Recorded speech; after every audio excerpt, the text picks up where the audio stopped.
K15!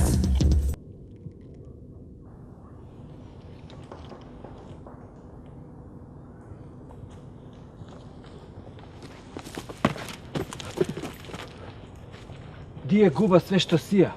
И ти си чул? Да. Кој си ти? У фирма? Ке чуеш, батка. Ке се дознае тоа. А кај бе досиш сега? Сега те носам кај лидерот наш, горе. Он те видел, многу си бил потенцијален ти, бе.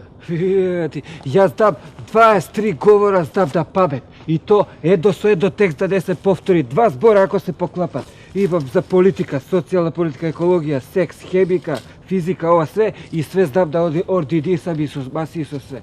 И тоа е, а и дома имам вежбаоница, то со сопругата кој ќе земеме, вежбаме све. И тоа мора да се биде елоквенција и све. Не се раздел, Што е што ова? се кријам јас од него, разбираш, туку мора да се обесам, разбираш. Дек ќе се бесиш, бе?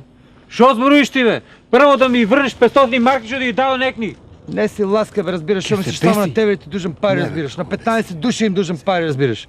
Туку пошава да ми претат, па мора да ми покажам кој е кој, разбираш. Оти си зимал пари од човеците. Ми треба ми хитно, разбираш. Шо не врна?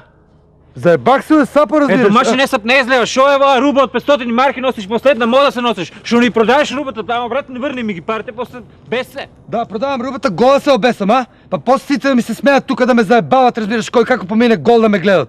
Да не можеш очи да ги погледнам после, Ови си се разбираш. јас, па ќе те се облечам после, па ќе те се облечам, па гол, па немате поделен никој. Слушай, бе, а да ми даваш ти на мене 500 марки, да ти ги върнам јас у понеделник, па да се раздужиме као господа. Шо те личам бе јас на тебе? 500 марки, бе, шо? Шо те личам бе ти матен ли си, бе? 500 марки, бе, разбираш. Додека не ме ги Вади врнеш столове. парите, наш се Върни обесиш. столове, бе, технички не е изводливо, бе, да се обесам без то, бе. Бе, върни столове. Върни столове, разбираш. Върни бе столо. Нема гајле овој, бе, батка. Сега ќе му лапнем ше 500 марки. Од кај знаеш? Секоја недела се беси овде. Знаеш која куќа прави доле на водно? K15!